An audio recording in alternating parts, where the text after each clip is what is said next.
Meaning of hard-faced. Hard-faced.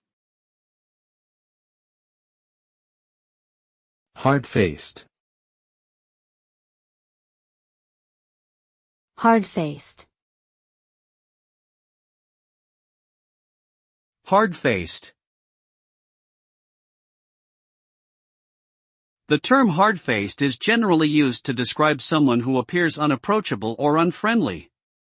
It can also indicate a lack of emotional expression or an unyielding nature. People with hard faces may seem difficult to read or understand, as their demeanor tends to be stoic and rigid. The term can also refer to someone who appears resolute or determined in the face of adversity. Overall, someone who is described as hard-faced may come across as tough or intimidating, but could also be admired for their strength and fortitude.